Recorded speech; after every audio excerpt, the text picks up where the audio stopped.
बच्चों, स्वागत है आपका द परीक्षा महोत्सव चैनल बाय लवली में, जहां हम परीक्षा की तैयारी एक महोत्सव की तरह मनाते हैं।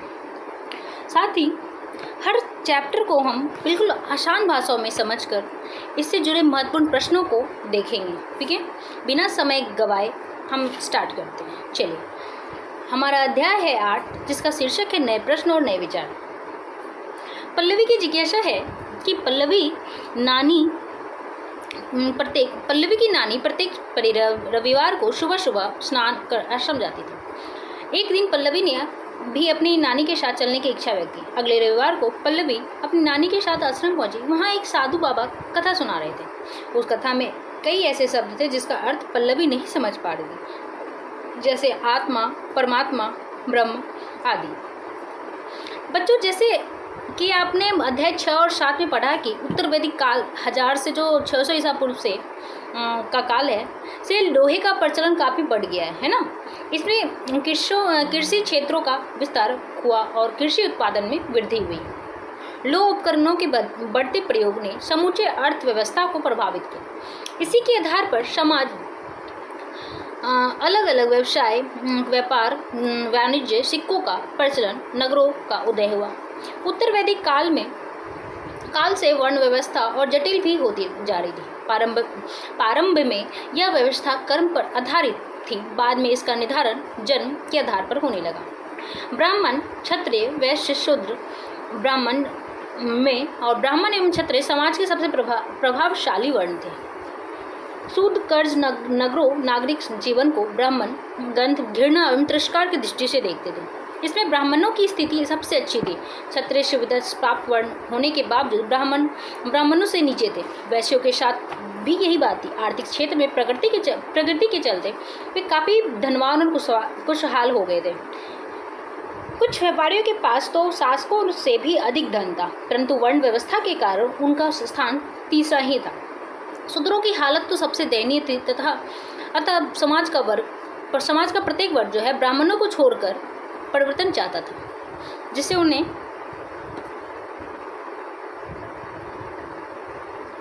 समाज में समान अधिकार प्राप्त हो सके। इसके अलावा समाज में जाति प्रथा, दिखावा, कर्मकांड आदि बढ़ गए थे। बड़े और खर्चीले यज्ञों में पशुओं की बलि दी जा रही थी। फलतः बड़ी संख्या में पशुओं का सफाया होता जा रहा था। ऐसी स्थिति में जनसाधारण लोगों के लिए धर्म का पालन बड़ा कठिन हो गया था। लोग एक ऐसी धार्मिक व्यवस्था चाहते थे जिसमें सबके लिए स्थान। ऐसी परिस्थिति में 600 ईसा पूर्व के आसपास उपनिषदों का संकलन हुआ। ठीक है, उपनिषद उत्तर वैदिक ग्रंथों का हिस्सा था। ठीक है, और जिसका शाब्दिक अर्थ होता है गुरु के समीप बैठना। उपनिषदों में कठिन विषयों जैसे आत्मा, परमात्मा, ब्रह्म आदि पर चर्चाएं मिलती है। प्रायः ये चर्चा समान वार्तालाप के रूप में मिलती है, जैसे पिता पुत्र, पति पत्नी, ब्राह्मण क्षत्रिय, गुरु शिष्य, जनसाधारण के बीच वार्तालाप। इन वार्तालाप में ज्यादातर पुरुष भाग लेते थे।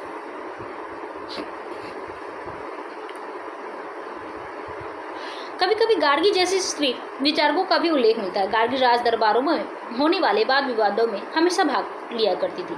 बच्चों, आप लोगों ने नचिकेता का नाम सुना होगा। नचिकेता आपकी तरह एक बालक था। उसके मन में एक बार सवाल उठा, मरने के बाद हमारा क्या होता है। उसे पता चला कि यमराज की मृत्यु के देवता हैं। यमराज जो है मृत्यु के देवता हैं, अतः उन्हीं से यह सवाल करना चाहिए। या निर्भीक होकर सीधे यमराज के पास गया, पूछा, मरने के बाद हमारा क्या होता है। नचिकेता की कम उम्र को देखते हुए यमराज उसे इस प्रश्न का उत्तर नहीं देना चाहते। इस प्रश्न के बदले में तुम्हें सोना दूंगा, चांदी दूंगा, गाय दूंगा, मगर तुम इस प्रश्न को ना पूछो। इसका उत्तर तो देवता भी नहीं जानते थे। नचिकेता यमराज की सारी प्रलोभन को ठुकरा कर अपने प्रश्न पर अड़ा रहा। उसकी निर्भीकता और ईमानदारी से खुश होकर यमराज ने आत्मा का स्वरूप बताते हुए कहा कि आत्मा न तो जन्म लेती है, न मरती है, न ही किसी दूसरे से उत्पन्न होती है, और न ही कोई दूसरा ही उससे उत्पन्न हुआ है। शरीर के नष्ट होने पर भी वह नहीं मरती।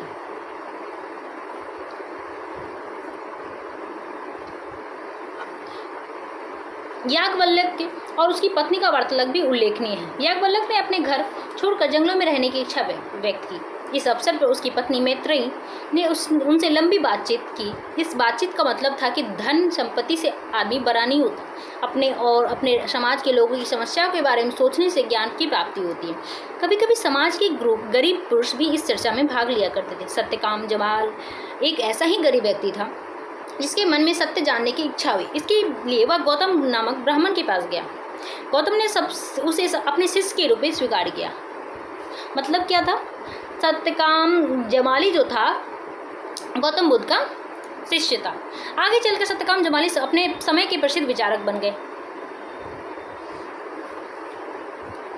इसी प्रकार 6वीं शताब्दी ईसा पूर्व में जिस समय जनसाधारण में धर्म के प्रति लगाव कम होता जा रहा था, तत्कालीन समाज में कर्मकांडों की प्रधानता बढ़ती जा रही थी। उपनिषदों की शिक्षा ने लोगों को नए ढंग से सोचने व विचार करने का रास्ता दिखाया। ऐसी ही परिस्थिति में कुछ विचारकों ने समाज में फैली बुराइयों का विरोध कर नए विचारों और सिद्धांतों को लोगों के सामने रखा। इन विचारों में गौतम बुद्ध और महावीर प्रमुख थे। इन विचारों में कौन कौन प्रमुख थे? गौतम बुद्ध और महावीर। बुद्ध का जन्म जो हुआ कब हुआ था? 563 ईसा पूर्व नेपाल की तराई में स्थित कपिलवस्तु के लुम्बिनी वन में हुआ था। इनके पिता का नाम शुद्धोदन और माता का नाम महामाया था। इनके बचपन का नाम सिद्धार्थ बचपन से ही चिंतनशील थे। अन्य बालकों की तरह खेल कूद में उनकी रुचि नहीं थी। वे प्रायः एकांत बैठकर जीवन मरण की गंभीर समस्याओं पर विचार किया करते थे। आगे चलकर यशोधरा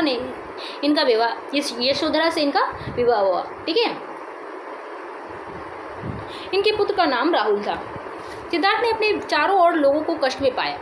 अपने प्रारंभिक जीवन काल में बुद्ध ने अलग अलग दुखों से पीड़ित लोगों की, जैसे रोगी को, बूढ़े व्यक्ति को, मृतक की अर्थी को एवं सन्यासी को देखा। इन दृश्यों को देखने के बाद उनके मन में कई प्रश्न उठे। आदमी क्यों बूढ़ा होता है, क्यों उसकी मृत्यु होती है आदि। उन्होंने सोचा संसार के सभी सुख बेकार है और कम समय के लिए हैं। अंततः अपने प्रश्नों का उत्तर पाने के लिए एक रात अपने प्रिय घोड़े पर सवार होकर घर से निकल पड़े।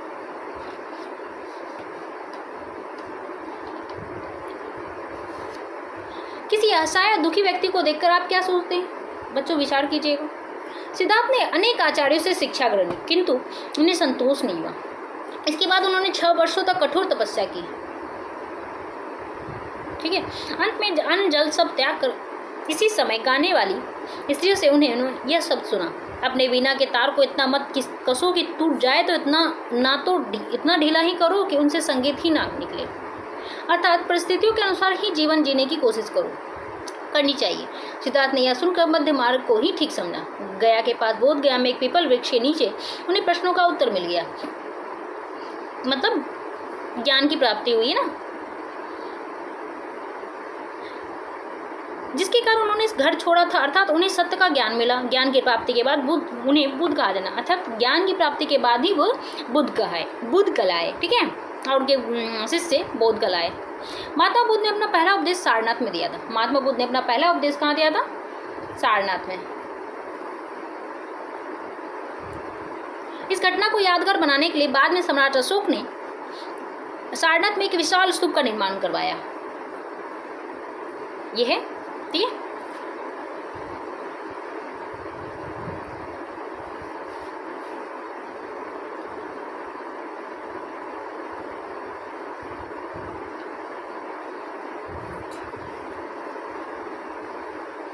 उसके बाद बुद्ध ने मगध, वैशाली, भारत के अन्य जगहों पर घूम कर अपने उपदेशों को लोगों के सामने रखा। शीघ्र ही उनका बौद्ध धर्म लोकप्रिय हो गया। 80 वर्ष की आयु में 483 ईस्वी में कुशीनगर में उसकी मृत्यु हो गई। कुशीनगर गोरखपुर में मृत्यु हो गई। मगध के राजा बिम्बिसार उनके प्रमुख अनुयायी थे। भगवान बुद्ध और बौद्ध भिक्षुओं के मरणोपरांत उनकी शारीरिक अवशेषों पर निर्मित संरचना को स्तूप कहा जाता है। ठीक है। सारनाथ, नालंदा, सांची और आदि जगहों पे ऐसे स्तूप देखे जा सकते हैं। बुद्ध ने जात पात, ऊंच नीच के भेदभाव तथा धार्मिक जटिलता को गलत बताया। एक आदमी अच्छा है या बुरा, यह बात उसके व्यवहार को देखकर कही जा सकती है। बुद्ध के सिद्धांत में को समाज का कोई भी वर्ग अपना मान सकता है। उन्होंने लोगों को दयालु तथा मनुष्य के साथ साथ जानवरों को एवं पशु पक्षियों से भी समान रूप से प्रेम करने की शिक्षा दी। बुद्ध लोगों को दूसरे की शिक्षा या सिद्धांत को अपने विवेक के आधार पर अपनाने की सलाह देते थे। ठीक है।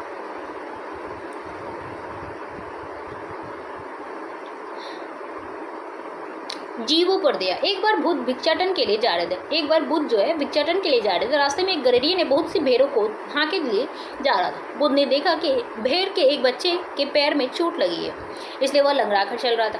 पैर में पीड़ा के कारण वह बार बार भेड़ों से पीछे रह जाता था। मेमने की माँ अपने बच्चों को बार बार पीछे मुड़कर देखती थी। बुद्ध से उससे उस मेमने की पीड़ा देखी ना गई। उन्होंने उस बच्चे को गोद में उठा लिया और वे भेड़ के पीछे पीछे चलने लगे। ऐसी करुणामयी थे भगवान बुद्ध। अब उन्होंने ऐसा किस प्रकार किया देखते हैं। बुद्ध ने अपने विचार लोगों की उनकी भाषा पाली में दिया था। ठीक है, माता बुद्ध के उपदेश बिल्कुल सीधे साधे थे। उन्होंने सामान्य लोगों को आसानी से समझ सकते थे। बुद्ध के अनुसार मनुष्य को चार प्रमुख सिद्धांत मतलब 8 शब्द को हमेशा याद करना चाहिए। ये सिद्धांत निम्न है। दुख, जो बुद्ध ने जन्म, मृत्यु और रोग, इच्छित वस्तु की प्राप्ति ना होना आदि को दुख माना है। दूसरा है दुख का कारण। बुद्ध के अनुसार दुख का मुख्य कारण ईर्ष्या इच्छा है, मतलब तृष्णा। जब मनुष्य को कोई इच्छित वस्तु नहीं मिल पाते तब उसे दुख होता है। तीसरा है दुख निरोध। बुद्ध के अनुसार इच्छाओं पर नियंत्रण कर संसारिक दुखों को दूर किया जा सकता है। चौथा है दुख निरोधक मार्ग। बुद्ध ने दुखों को दूर करने का मार्ग भी बताया, जिसे अष्टांगिक मार्ग कहते हैं।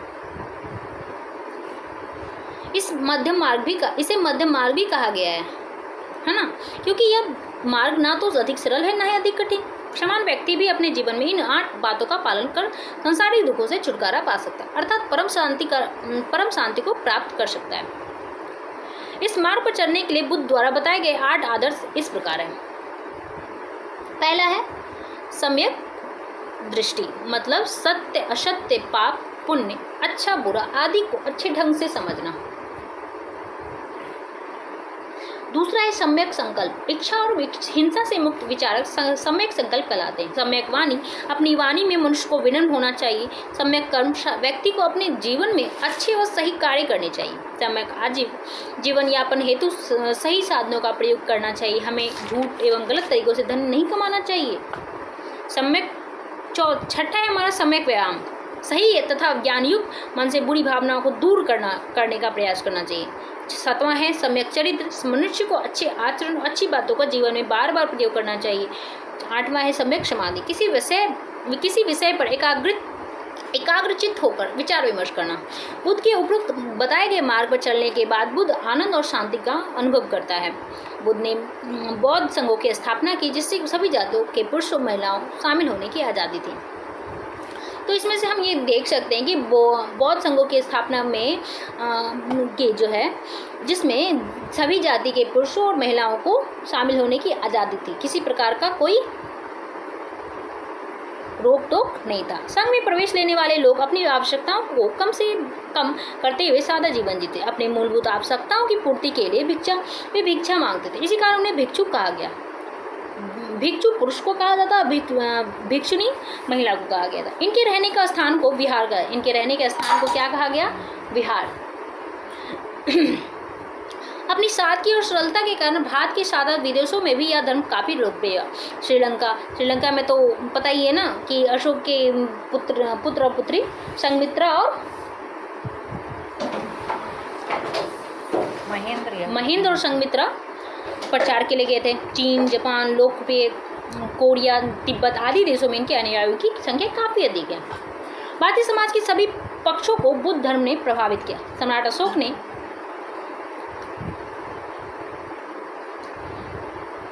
कल्याण, अहिंसा, धार्मिक सहिष्णुता तथा साम्राज्य विस्तार न करने का निश्चय बौद्ध धर्म से प्रभावित होकर किया। ठीक है, धार्मिक क्षेत्र में अनेक बदलाव आए। धीरे धीरे यज्ञ, बलि, कर्मकांडों में कमी हुई। नालंदा विक्रमशिला जैसे बौद्ध मठ स्थापित हुए। अब बौद्ध धर्म से जुड़े स्थलों की सूची बनाई। आपके लिए होमवर्क है, बौद्ध धर्म से जुड़े स्थलों की सूची बनाइए। अगर आपको 2 स्थलों पर भ्रमण करने का मौका मिले तो प्रथम 2 में से किसका चयन करेंगे और क्यों? ठीक है, अब जैन धर्म आता है। इसी समय बौद्ध धर्म की तरह जैन धर्म भी जनसाधारण को अपनी नई विचारधारा से प्रभावित कर रही थी। जैन धर्म के संस्थापक कौन थे? ऋषभदेव। जैन धर्म के कुल 24 तीर्थंकर होने के बाद कही जाती है। तीर्थंकर का अर्थ धर्म का प्रचार करते हुए दूसरों को रास्ता बताने वाला होता है। तीर्थंकरों के क्रम में 23वें थे पार्श्वनाथ, जो काशी के अश्वसेन के पुत्र थे। ठीक है, तीर्थंकर के क्रम में 23वें थे पार्श्वनाथ, जो काशी के अश्वसेन के पुत्र थे। जैन शब्द जिन से निकला है, जिसका अर्थ होता है जीतने वाला। 24वें तथा अंतिम तीर्थंकर महावीर इस धर्म के सर्वाधिक विचारक थे, सर्वाधिक महत्वपूर्ण विचारक थे। इन्होंने इस धर्म में अपेक्षित सुधार करके इसका व्यापक स्तर पर प्रचार किया।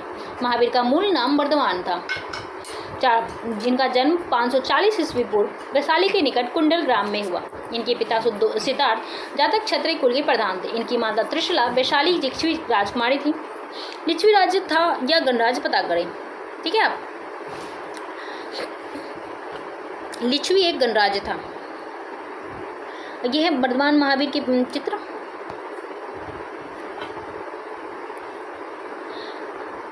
वर्धमान का विवाह यशोदा नामक राजकुमारी से हुआ। 30 वर्ष की उम्र में वर्धमान ने राजमहल की सारी सुख सुविधा को त्याग कर दिया और जंगल में रहने लगे। 12 वर्ष की कठोर तपस्या के बाद उन्हें ज्ञान की प्राप्ति हुई। महात्मा बुद्ध एवं भगवान महावीर के पारंपरिक जीवन में आप क्या समानताएं पाते हैं, चर्चा कीजिए। ज्ञान प्राप्ति के बाद वे महावीर कहलाए। 72 वर्ष की उम्र में 468 ईसा पूर्व पावापुरी में उनकी मृत्यु हो गई। ये पावापुरी का जल मंदिर है, देखिए। भगवान बुद्ध की तरह महावीर का भी जो उपदेश था बिल्कुल सरल था। जैन धर्म में सदाचार और अच्छे आचरण के लिए सुझाव बताए गए। जैन धर्म में अहिंसा का मुख्य स्थान था। भगवान महावीर का मानना था कि पशु पक्षियों, पेड़ पौधों, हवा में उपस्थित अदृश्य कीटाणु में भी जीवन है। इसलिए जैन साधु मुंह और नाक पर कपड़ा बांधकर चलते थे, ताकि हवा द्वारा कीड़े उनकी नाक में पहुंचकर नष्ट ना हो जाए। स्मरण करें, भगवान बुद्ध ने अपने अहिंसा को अपनाने की बात कही थी।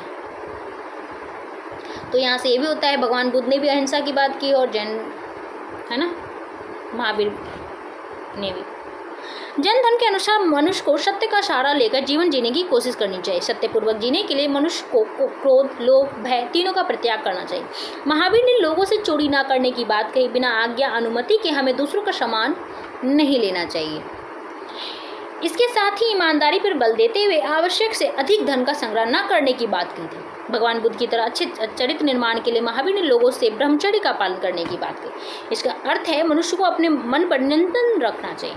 क्या रखना चाहिए? नियंत्रण रखना चाहिए। महावीर ने अपनी शिक्षा आम लोगों की भाषा प्राकृत में दी थी। महावीर ने अपनी शिक्षा आम लोगों की भाषा प्राकृत में दी थी। ठीक है,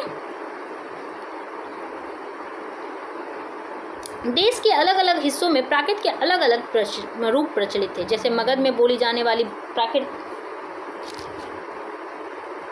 मगधी कहलाती थी। महावीर ने सभी मनुष्यों को समान माना। इन्होंने स्त्रियों को पुरुषों के समान संघ में प्रवेश देना स्वीकार किया। मतलब महावीर और बुद्ध दोनों ने स्त्रियों को संघ में प्रवेश देना। अब स्मरण करें, उपनिषद में गार्गी जैसे स्त्री विचारक का उल्लेख है। भगवान बुद्ध ने अपने संघ में स्त्रियों को प्रवेश की आज़ादी दी थी। बुद्ध तथा महावीर दोनों का मानना था कि घर का त्याग करने पर ही सच्चे ज्ञान की प्राप्ति होती है। ऐसे लोगों के लिए उन्होंने संघ नामक संगठन बनाया, जहाँ घर का त्याग करने वाले लोग एक साथ रह सकें। महावीर ने अपने उपदेशों में कर्म की प्रधानता दी। उनके अनुसार मनुष्य भी अच्छे कर्म द्वारा पूजनीय बन सकता है। जीवन का उद्देश्य आनंद की प्राप्ति। इस प्राप्ति के लिए जैन धर्म में 3 मार्ग बताए। सम्यक दर्शन। आत्मा सभी जीवधारियों के शरीर में निवास करती है, इसलिए मनुष्य को सभी प्राणियों को अपने समान समझना चाहिए। अब उसके बाद सम्यक ज्ञान। सम्यक दर्शन से सम्यक ज्ञान की प्राप्ति होती है और मनुष्य को अज्ञानता, क्रोध, मोह, लोभ आदि से छुटकारा मिल जाता है। सम्यक चरित्र, इसका अर्थ है अच्छे आचरण और व्यवहार से है। अपने विचार और बोली पर नियंत्रण रखने से अच्छे चरित्र की प्राप्ति होती है। जैन धर्म में इसे त्रिरत्न कहा जाता था। जैन धर्म के अनुयायियों को ऐसा मानना था कि इस मार्ग पर चलने से मनुष्य जीवन मरण के दुखों से छुटकारा पा सकते हैं। बौद्ध धर्म के अष्टांगिक मार्ग की तुलना जैन धर्म के त्रिरत्न से की जाती है। अब एक वस्तुनिष्ठ प्रश्न देखेंगे। गौतम बुद्ध का जन्म कब हुआ था? 583 ईसा पूर्व में। ठीक है। जैन धर्म के संस्थापक कौन थे? तो ऋषभदेव थे। कौन थे? ऋषभदेव।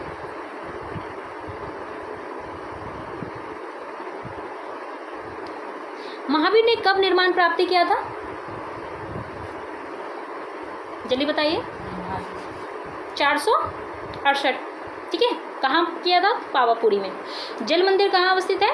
पावापुरी।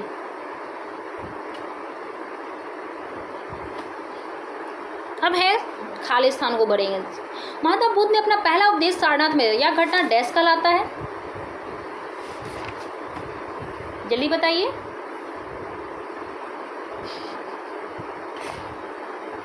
धर्म चक्र प्रवर्तन। ठीक है। बुद्ध ने जीवन जीने के लिए डैश अपनाने की सलाह दी थी। बुद्ध ने जीवन जीने के लिए जो है